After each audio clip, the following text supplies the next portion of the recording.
Hi good evening everyone. Rajasthan question bank पर आपका हार्दिक स्वागत है। आज का जो हमारा टॉपिक है वो इडियम्स और फ्रेजेस से रिलेटेड है। ठीक है। प्रीवियस ईयर क्वेश्चंस हम इसमें सॉल्व करेंगे। इसका एक वीडियो ऑलरेडी आपके लिए अपलोड कर दिया गया है इडियम्स और फ्रेजेस का। आज ये इसका सेकंड वीडियो है और इसके बाद में एक वीडियो इसका और आएगा जिसमें हम 2011 से लेके 2011 से 2024 में जितने भी इनके बीच में एग्जाम्स हुए हैं उनके कोई अगर एक दो क्वेश्चन रह जाए तो बात अलग है, बाकी सारे क्वेश्चंस हम इसमें इडियम्स एंड फ्रेजेस के लेंगे और उनको सॉल्व करेंगे। तो आई होप आपको ये क्लासेस अच्छी लगेगी। आइए स्टार्ट करते हैं। देखिएगा, ये क्वेश्चंस आपका पूछा गया था टू बैंक अपॉन मीन्स। ये इडियम्स है। क्या है आपका? To bank upon means. और ये किसमें पूछा गया था? आपका सेकंड ग्रेड टीचर 2013 के अंदर ये आपसे क्वेश्चन पूछा गया था। ऑप्शन क्या दिए गए थे आपको? ऑप्शन दिए गए थे to hope, to invest, to harness और टू डिपेंड। ठीक है। टू होप का मतलब क्या होता है? किसी चीज पे आशा रखना। होप का मतलब क्या होता है? आशा रखना, बिलीव एक तरीके से। इन्वेस्ट करने का मतलब क्या होता है? किसी चीज के अंदर क्या करना? इन्वेस्ट करना। मतलब आप बोलते हैं ना कि हमने इस चीज में पैसे इन्वेस्ट किए हैं। ठीक है।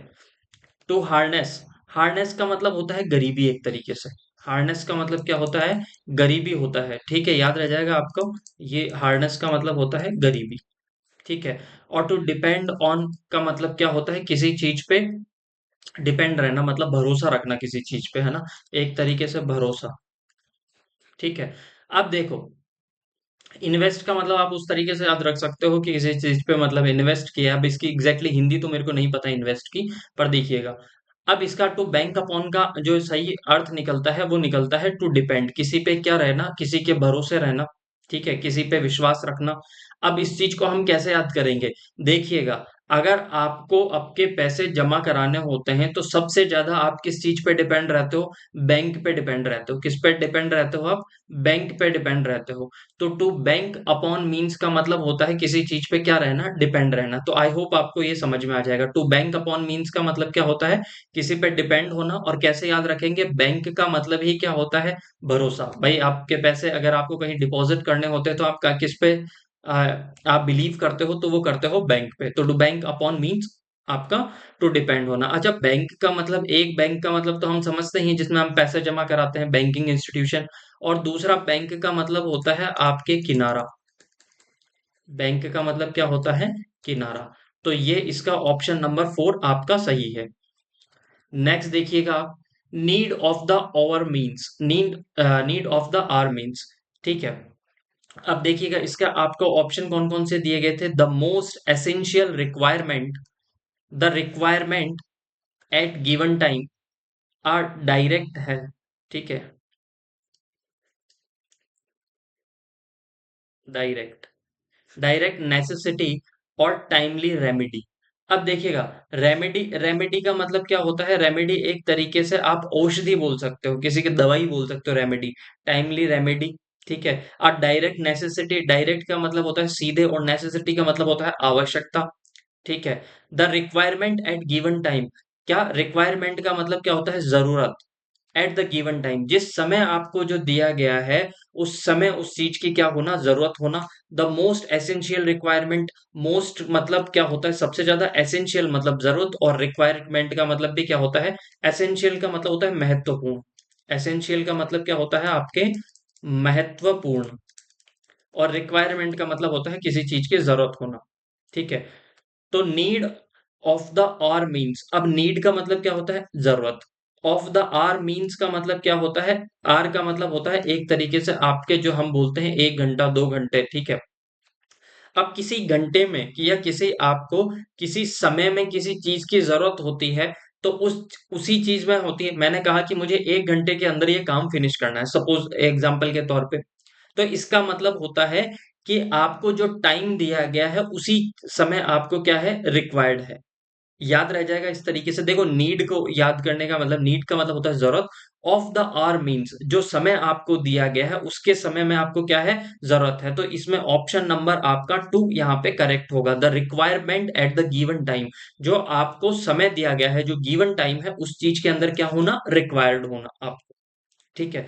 तो इनको ईडियम्स को याद करने का यही तरीका है कि आप इनको क्या कर सकते हैं, एक दूसरे से रिलेट कर सकते हैं, किसी पिक्चर से रिलेट कर सकते हैं, उसी तरीके से आप इनको याद कर सकते हैं। अदरवाइज ये बहुत सारी हैं, याद करने में आप एक बार याद तो कर लोगे पर बाद में क्या होता है, थोड़ा कंफ्यूजन हो जाता है। नेक्स्ट देखिएगा, Rome was not built in a day. ये जितनी भी मैंने ईडियम्स है, ठीक है, ये सारी की सारी आपकी प्रीवियस ईयर है।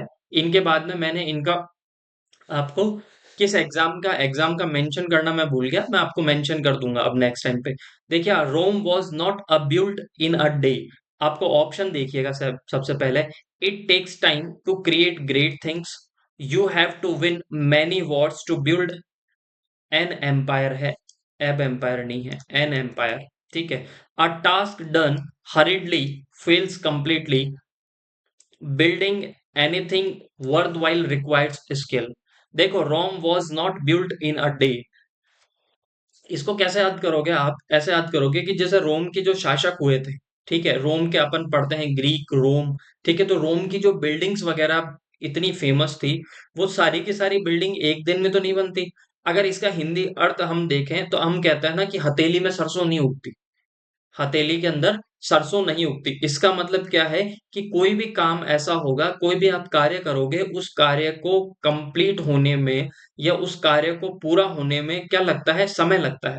कोई भी कार्य को पूरा होने में समय लगता है। तो इसकी अपन इंग्लिश में क्या बोल देते हैं, Rome was not built in a day. कि जो रोम है, जो रोम सभ्यता है, जो रोम के अंदर जो बिल्डिंग्स है, वो सारी की सारी एक दिन में नहीं बनी थी। उन्हें बनने के लिए, जो वहाँ की जो फेमस बिल्डिंग्स है, उन्हें बनने में बहुत ज्यादा क्या लगा था, समय लगा था, समय की जरूरत होती है। तो यहाँ पे देखिएगा, it takes time to create great things, पहला। You have to win many wars. अब यहाँ पे ऑप्शन देखिएगा, building anything worth while requires skill. कि कोई भी बिल्डिंग है, ठीक है, और एनीथिंग वर्थ वाइल, जिसकी क्या होती है, जरूरत होती है, जिसकी कीमत होती है, उस रिक्वायर्स स्किल, ये तो कहीं इसका ऑप्शन निकलेगा ही नहीं। भाई, Rome was not a built in a day, हथेली में सरसों नहीं उगती, तो वो क्या केवल हम बिल्डिंग की बात कर रहे हैं, या कोई से भी कार्य, चाहे आप पढ़ाई का कार्य करो, चाहे आप खेती का कार्य करो, चाहे आप किसी भी जॉब में हो, चाहे आप कुछ भी हो, तो वो कोई भी काम करने में आपको क्या चाहिए, कोई भी ग्रेट काम करने में, कोई भी काम तो आप इजीली कर सकते हो, पर कोई भी काम ग्रेट करने में आपको क्या चाहिए, समय की जरूरत होती है। तो कोई भी काम, सिर्फ हम बिल्डिंग से रिलेटेड बात नहीं कर रहे, तो ऑप्शन नंबर 4 आपका यहाँ पे गलत हो जाएगा। अ task done hardly fails completely. कि अ टास्क मतलब अगर आपको कोई भी कार्य दिया गया, टास्क दिया गया है, डन जो कि पूरा किया गया, हरिडली मतलब जल्दी से, हरिडली मतलब क्या हो गया आपका, जल्दी से, फेल्स कंप्लीटली वो क्या हो जाता है, कंप्लीटली क्या हो जाता है, फेल हो जाता है। तो ये तो कहीं पे बताया ही नहीं गया कि कोई भी काम आप जल्दी से करोगे वो फेल हो जाएगा, ऐसा थोड़ी ना होता है। तो ऑप्शन नंबर 3 भी आपका यहाँ पे गलत हो गया।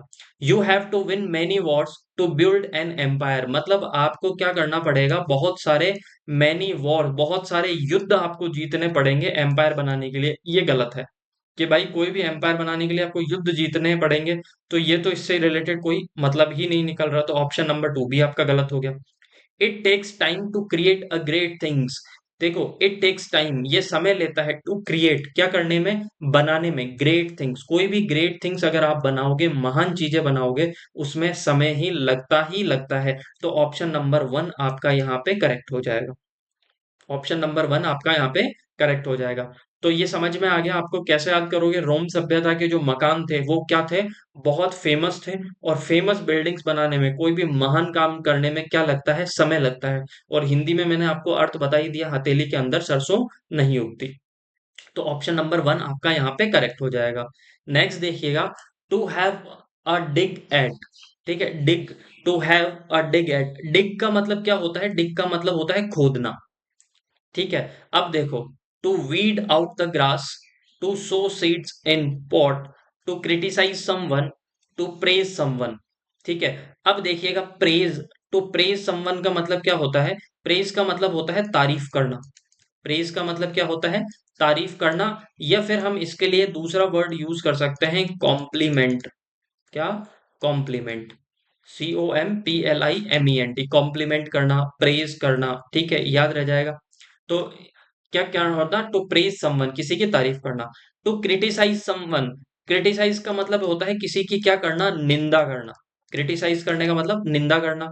ठीक है। टू सो, सो का मतलब होता है क्या, आपका बोना। अगर कोई बीज वगैरह आप क्या करते हो, जो बोते हो, उसे है ना, बोना बीज बोने से रिलेटेड है, बीज की रुपाई वगैरह। To seeds in a pot, to weed out the grass, grass को क्या करना, खोदना। अब देखो, टू हैव अ डिग, डिग का मतलब भी क्या होता है, एक तरीके से आपको खोदना। अब हिंदी में समझिए आप, अगर अपन कहीं नहीं कहते कि यार वो तो हमेशा ही दूसरों के लिए क्या करता है, गड्ढे खोदता रहता है, दूसरों के लिए गड्ढे खोदता रहता है, इसका मतलब क्या करता है, दूसरों की हमेशा क्या करता रहता है, निंदा करता रहता है, बुराई करता रहता है। तो to have a dig at का मतलब होता है क्या करना, टू क्रिटिसाइज समवन। ठीक है, क्या, टू क्रिटिसाइज समवन, किसी के क्या करना, निंदा करना। तो ऑप्शन नंबर मेरा 3 यहाँ पे करेक्ट हो जाएगा। अब देखिएगा, यहां पर क्रिटिसाइज मैंने लिखा, तो क्रिटिसाइज को एक वर्ड और पे आप याद कर लीजिए, डिफेम करना। क्या करना, डिफेम करना, मतलब क्या करना, बदनाम करना। ठीक है, फेम के आगे अगर आपने डी लगा दिया तो डिफेम करने का मतलब होता है किसी को क्या करना, बदनाम करना। तो ऑप्शन नंबर आपका यहाँ पे 3 करेक्ट हो जाएगा, टू क्रिटिसाइज समवन। नेक्स्ट देखिएगा आप, by fits and start, by fit and start. अब देखिएगा, यहाँ पे पहले मैं आपको ये समझा देता हूँ, बाय फिट एंड स्टार्ट का मतलब क्या होता है। एक तरीके से आप ऐसे याद रखिएगा, जैसे अभी T20 वर्ल्ड कप चल रहा है, कोई भी प्लेयर है, ठीक है, वो क्या होता है, क्रिकेट खेलता है, तो बीच बीच में उसे क्या हो जाती है, इंजरी हो जाती है। ठीक है, क्या हो जाएगी, इंजरी हो जाएगी। अब जब इंजरी हो जाएगी तो वो क्या लेगा, रेस्ट लेगा। ठीक है, 1-2 महीने का रेस्ट लेगा, रेस्ट के बाद में रिहैब के लिए उन्हें भेजा जाता है, और फिर उसके बाद में वो क्या करता है, खेलता है। ठीक है, तो पहले रेस्ट लिया, खेला, फिर रेस्ट लिया, फिर खेला। तो कैसे, पहले फिट था वो, फिर उसने खेलना स्टार्ट किया, फिर अनफिट हो गया, फिर फिट हुआ, फिर खेलना स्टार्ट किया। तो by fit and start, by fit and start. तो उसने जो खेलना जो स्टार्ट किया, वो रेगुलर खेल रहा था या इरेगुलर खेल रहा था। तो आप कहोगे रेगुलर नहीं खेल रहा था, वो इरेगुलर खेल रहा था। क्यों, क्योंकि पहले वो खेल रहा था, बाद में उसे इंजरी हो गई, फिर वो क्या हो गया, उसने रेस्ट लिया, फिर इंजरी हो गई, फिर उसने रेस्ट लिया, फिर खेलना स्टार्ट किया। तो वो सारा का जो प्रोसेस थी वो इरेगुलर प्रोसेस थी। अब ऑप्शन कौन से दिए थे, एनोइंगली, एनोइंग का मतलब होता है नाराज, एक तरीके से नाराज। एंग्रली का मतलब होता है गुस्सा होना। ठीक है, गुस्सा। और फेवरिशली, और एक है आपका इरेगुलरली। और इरेगुलरली का मतलब क्या होता है, रेगुलर का मतलब होता है लगातार, और इर उसके आगे आपने क्या लगा दिया, प्रीफिक्स लगा दिया, तो इसका मतलब होता है डिसकंटिन्यू। ठीक है, डिसकंटिन्यू, इंटरवल में होना किसी का। ठीक है, याद रह जाएगा, रुक रुक कर, एक तरीके से रुक रुक कर। ठीक है, याद रह जाएगा। तो बाय फिट्स एंड स्टार्ट का मतलब होता है इरेगुलर। ठीक है, याद रह जाएगा आपको। नेक्स्ट देखिएगा आप, टू कम टू लाइट। ठीक है, टू कम टू लाइट। एक बात बताइए आप, किसी चीज पर आपको कहते हैं कि यार ये जो तुम्हारे पास्ट में जो कुछ भी हुआ, या कोई ऐसी बात है, तो उस पर प्रकाश डालिए। तो अब किसी बात पे तो प्रकाश डालने का मतलब होता है किसी चीज के बारे में क्या करना, बताना। आप अपने पास्ट के बारे में क्या कीजिए, उस पे लाइट डालिए। इसका मतलब क्या होता है, लाइट आपके पास्ट पे तो डाल नहीं सकते आप, इसका मतलब होता है जो कुछ भी आपके पास्ट में हुआ है, उस पे लाइट डालने का मतलब होता है वो बताइए, वो सबके सामने रहस्य प्रकट कीजिए। अब ऑप्शन कौन कौन से दिए गए थे, टू लाइटन, लाइटन का मतलब होता है हल्का, लाइट, लाइटन। ठीक है, लाइटन का मतलब होता है किसी चीज को क्या, टू लाइटन करना। ठीक है, इनलाइटन अलग होता है, इनलाइटन का मतलब होता है जागरूक करना। ठीक है, ये लाइटन का मतलब होता है किसी चीज को क्या करना, लाइट करना, हल्का करना। To show hidden anger, show hidden, hidden का मतलब होता है छुपा हुआ, हिडन का मतलब होता है छुपा हुआ, और एंगर का मतलब होता है गुस्सा, किसी को गुस्सा दिखाना। ठीक है, टू इरेज डिफरेंसेस, इरेज का मतलब होता है साफ करना, रबड़ से आप जो मिटा देते हो या साफ करना। और डिफरेंसेस का मतलब क्या होता है, डिफरेंसेस का मतलब होता है दो लोगों के बीच में मतभेद होना, किसी दो लोगों के बीच के मतभेद को क्या कर देना, मिटा देना। और टू रिवील, और रिवील का मतलब होता है किसी चीज पे प्रकाश डालने का मतलब होता है किसी चीज का रहस्य प्रकट कर देना।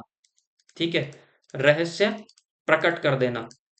ठीक है, तो इसका मतलब टू कम लाइट का मतलब होता है क्या कर देना, किसी चीज को रिवील कर देना, बता देना, भेद खोल देना, एक तरीके से टू कम टू लाइट। अब देखिएगा, टू ब्रश अप, अब टू ब्रश अप। ठीक है, ऑप्शन कौन से दिए थे, to remove dust, to hide, to wash with soap, और टू रिन्यू। अब एक बात बताइएगा, आपका जब कोई भी, अभी गर्मियां चल रही है, गर्मियों में आपके जो कूलर वगैरह हैं, इन पे आप क्या करते हो, इनको साफ करते हो, जंग हटाते हो और फिर क्या लेते हो, ब्रश लेते हो और उस चीज को क्या कर देते हो, ब्रश अप कर देते हो। क्या कर देते हो, ब्रश अप कर देते हो, मतलब पेंट लेते हो, ब्रश लिया आपने और उस कूलर पे आपने क्या कर दिया, एक तरीके से कलर कर दिया। तो कलर करने के बाद में आप कलर क्यों करते हो, एक तो कूलर क्या दिखने में क्या हो जाएगा, सही हो जाएगा और लंबे समय तक चलेगा। अब दिखने में सही हो जाएगा तो वो न्यू तो होगा नहीं, क्या न्यू तो होगा नहीं, पर क्या हो जाएगा, रिन्यू हो जाएगा, एक तरीके से नया जैसा हो जाएगा। ठीक है, इसलिए हम उस पे क्या करते हैं, ब्रश अप करते हैं। टू रिमूव द डस्ट, धूल मिट्टी हटाना, नहीं। टू हाइड, किसी चीज को हाइड का मतलब होता है छुपाना, ठीक है, क्या करना, छिपाना, तो वो तो होगा नहीं। To wash up with soap, किसी को क्या करना, साफ कर देना, किसके साथ में, साबुन के साथ में, नहीं। टू रिन्यू, किसी चीज को क्या कर देना, रिन्यू कर देंगे। कैसे याद रह जाएगा, ब्रश अप, हम ब्रश से क्या कर देते हैं, ब्रश अप कर देते हैं, किसी चीज को क्या कर देते हैं, रिन्यू कर देते हैं। आई होप समझ में आएगा आपको। नेक्स्ट देखिएगा, to break the ice, to break the ice, ये मैंने पहले भी इडियम्स, इससे पहले वीडियो में भी आपको बताया था। देखो, ब्रेक द आइस का मतलब होता है, अपन कहते हैं ना कई बार कि ये तो चुपचाप एकदम मुंह बंद करके बैठा है, इसे बोलना चाहिए। टू ब्रेक द आइस का मतलब होता है साइलेंस को तोड़ना, सब कुछ, सब चुपचाप बैठे हैं, उसमें बीच में किसी को क्या करना, कन्वर्सेशन स्टार्ट करना, टू ब्रेक द आइस। तो ऑप्शन कौन सा है, to be a strong person, मजबूत आदमी बनना, नहीं। टू वार्म अप समथिंग, नहीं। टू वार्म अप का मतलब क्या होता है, किसी चीज को वार्म अप करना, तैयार करना, एक तरीके वार्म अप है ना। फिर नेक्स्ट क्या करना, to crave out a passage in the mountains, to crave out है ना, a passage in the mountains, crave out passage in the mountains, कोई मीनिंग ही नहीं निकल रहा कि माउंटेन से क्रेव आउट करना, पैसेज करना निकल। To break an awkward silence, तो ब्रेक का मतलब होता है तोड़ना, ऑकवर्ड का मतलब होता है बेढंग सा, और साइलेंस का मतलब होता है चुप्पी। जो सब कुछ चुपचाप बैठे हैं, है ना, उसमें क्या करना, बातचीत स्टार्ट करना, कन्वर्सेशन स्टार्ट करना, वही मीनिंग होता है to break the ice, to start conversation. ठीक है, याद रह जाएगा। Next, it was a red letter day in the history of the world. देखो, रेड लेटर डे की जगह आपको क्या लिखा हुआ आ सकता है, गाला डे, गाला डे। अब रेड लेटर डे का मतलब होता है क्या, महत्वपूर्ण दिन। जैसे मैंने कहा कि हमें क्या मिली, 15 अगस्त 1947 को क्या मिली, हमें आजादी मिली। तो ये अब जो दिन है वो हमारी हिस्ट्री का क्या बन गया है, रेड लेटर डे बन गया है, महत्वपूर्ण दिन बन गया है रेड लेटर डे। ठीक है। A day with blood shed, मतलब एक दिन जो, जिस दिन बड़ा खून खराबा हुआ, ब्लड आ गया ना, ब्लड शेड का मतलब होता है बड़ा एकदम कत्लेआम मचा, ऐसा कुछ हुआ, ऐसा नहीं। रेड लेटर डे का ये मीनिंग नहीं होता। A dangerous not about the destruction, जो डिस्ट्रक्शन का मतलब होता है तबाही, तबाही के बारे में जो क्या होता है, किसी चीज के बारे में बताना। अ डेंजरस नोट, एक खतरनाक किसी नोट लिखा हुआ है, किसके बारे में, डिस्ट्रक्शन के बारे में, नहीं, ये भी इसका मीनिंग नहीं निकलता। ठीक है। फिर अ डे विथ लव, एक दिन प्रेम के साथ में, नहीं। A day memorable for some joyful event, a day, एक दिन, मेमोरेबल का मतलब होता है याद रखने के लिए, for some joyful event, joyful का मतलब होता है आपके आनंद के लिए। ठीक है, एक आनंद का दिन, एक आनंद का इवेंट जिस दिन हुआ था, मेमोरेबल इवेंट हुआ, वो उस दिन को याद रखना, उसे ही हम क्या बोलते हैं, रेड लेटर डे। मतलब कोई भी एक महत्वपूर्ण दिन जो आपके लिए हमेशा याद रहे, जैसा आपका बर्थडे आपके लिए क्या है, रेड लेटर डे है। ठीक है, याद रह जाएगा। John's offer for help was turn down by the police, turn down का मतलब क्या होता है, टर्न डाउन का मतलब होता है रिफ्यूज करना, क्या कर देना, मना कर देना, रिफ्यूज, रिफ्यूज्ड। ठीक है, रिफ्यूज्ड, याद रह जाएगा। या फिर इसके लिए आप वर्ड यूज कर सकते हो, डिनाई, फॉरबिड करना। जॉन्स ऑफर, जॉन ने क्या किया, ऑफर किया, ठीक है, फॉर द हेल्प, किसके लिए, हेल्प के लिए। वॉज टर्न्ड डाउन, मतलब मना कर दिया गया, किसके द्वारा, पुलिस के द्वारा। ये किस में दिया गया है, ये आपको पैसिव के अंदर दिया गया है सेंटेंस। ठीक है। सेंट बैक, सेंट बैक का मतलब होता है वापस भेजना, नहीं। हैंडेड ओवर का मतलब होता है सौंपना, नहीं। ट्विस्टेड अराउंड, नहीं। रिफ्यूज, भाई जॉन ने क्या किया, पुलिस को ऑफर दिया कि मैं कुछ भी, मान लीजिए कि उसने कहा कि 10 लाख का मैं ऑफर देता हूं, आप मुझे छोड़ दीजिए। पुलिस ने क्या कर दिया, टर्न डाउन कर दिया, मना कर दिया। टर्न डाउन कर देना मतलब क्या होता है, रिफ्यूज कर देना, मना कर देना। याद रह जाएगा, आई होप आपको। He spoke well though it was a, it was his maiden speech होगा, his maiden speech, he spokes well, वो क्या होता है, अच्छा बोलता है, दो, यद्यपि, it was his maiden speech, maiden speech का मतलब होता है, जैसे मेडन ओवर का मतलब क्या होता है, पहला ओवर, ठीक है, वैसे ही मेडन स्पीच का मतलब होता है जीवन की जो आपकी पहली स्पीच है, लाइफ में पहली बार अगर आपने सबके बीच में स्पीच दी थी तो वो क्या होगी, आपकी मेडन स्पीच होगी। तो वो अच्छा बोलता है, बहुत अच्छा बोलता है, परंतु यद्यपि वो क्या है, ये इसके पहली स्पीच है। तो देखो, लॉन्ग स्पीच, मेडन स्पीच का मतलब लॉन्ग स्पीच थोड़ी होता है, लंबी स्पीच नहीं। ब्रीफ का मतलब होता है छोटा, शॉर्ट, शॉर्ट स्पीच नहीं। इमोशनल स्पीच नहीं, फर्स्ट स्पीच। तो आपका मेडन स्पीच का मतलब क्या होता है, आपके फर्स्ट स्पीच का, याद रह जाएगा, लाइफ की जो फर्स्ट स्पीच होना। A drop in bucket, in a bucket, देखो ड्रॉप का मतलब होता है बूंद, और बकेट का मतलब होता है आपके बाल्टी वगैरह। एक बात बताइए, अगर आप बकेट में से, एक बाल्टी में से एक बूंद पानी निकाल लेते हो तो क्या बहुत ज्यादा असर पड़ेगा क्या उस पे, बाल्टी पे? तो आप कहोगे बिल्कुल भी नहीं पड़ेगा। तो देखिएगा, एज मच एज पॉसिबल, जितना पॉसिबल हो, कोई मीनिंग ही नहीं निकल रहा, नथिंग एट ऑल, ठीक है, बिल्कुल नहीं। अ हैंडसम अमाउंट, एक बात बताओ, एक बूंद बाल्टी में से आप कुछ निकालते हो तो हैंडसम अमाउंट है क्या, बहुत ज्यादा महत्वपूर्ण आपने कोई चीज निकाल ली क्या? तो आप कहोगे बिल्कुल नहीं, तो नहीं।